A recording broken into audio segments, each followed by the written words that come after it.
Welcome to my Guitar Wisdom course on improvisation. My name's Dan Malott. I'm making this course because improvisation is hard to learn. You've probably made some attempts at it. Maybe you had some success. Maybe you got frustrated.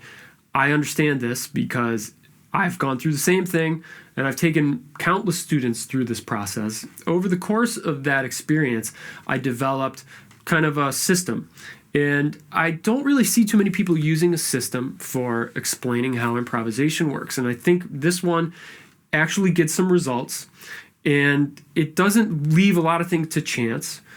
So I want to share this with you because I think it will help you get past some of the obstacles that you're probably encountering.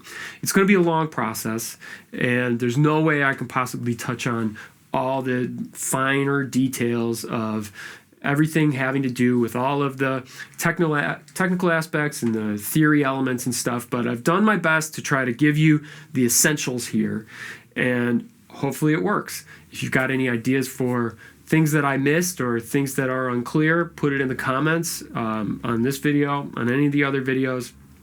I'll try to fix it. I'll try to address it, maybe in the comments. Maybe I'll change the video, put some annotations up, whatever we need to do to try to make this work for you. So I've broken it down into short lessons that each deal with a concept, and they're progressive. So you might be able to skip the rest of this video. I'm only going to talk to you here. But you should probably take a good look at the content in each video before moving on to the next one. Probably going to need to watch them several times. And then I've given you some play-along exercises where you're going to be able to use the concepts in an actual musical situation. And I've got prompts on the screen for you. It should be as self-explanatory as it could possibly be. So that said, this is not going to answer every question, and you should feel free to have a dialogue with me in the comments. All right, so how's this going to work? We're going to use the caged system. If you've watched my other videos, you know that I'm a big proponent of the caged system because it allows you to have a framework, and we definitely need a framework here. The caged system might have some limitations. Maybe you're biased against it for some reason. Maybe you have no idea what it is. So I will link to my other videos on how the caged system works, and if you're fuzzy on any of this stuff, go watch those, practice that stuff. It'll really help you out. You should have some familiarity here with some basic terminology. You don't have to be an expert at this stuff. You don't really have to have taken a theory course, because I'm going to link out to some videos on the theory topics when they come up. But you should have an understanding of what's a chord, what's a scale, and how are they different. You should be good enough on the instrument that you've practiced some scales in the past, and that you've wanted for a while to be able to improvise, to be a lead guitar player, because that's going to give you the drive, hopefully, to get from here to the end of the course. So let's see, what else do we need to do? Oh, hey, we're going to talk about what this course is not. This course is not about teaching you a style.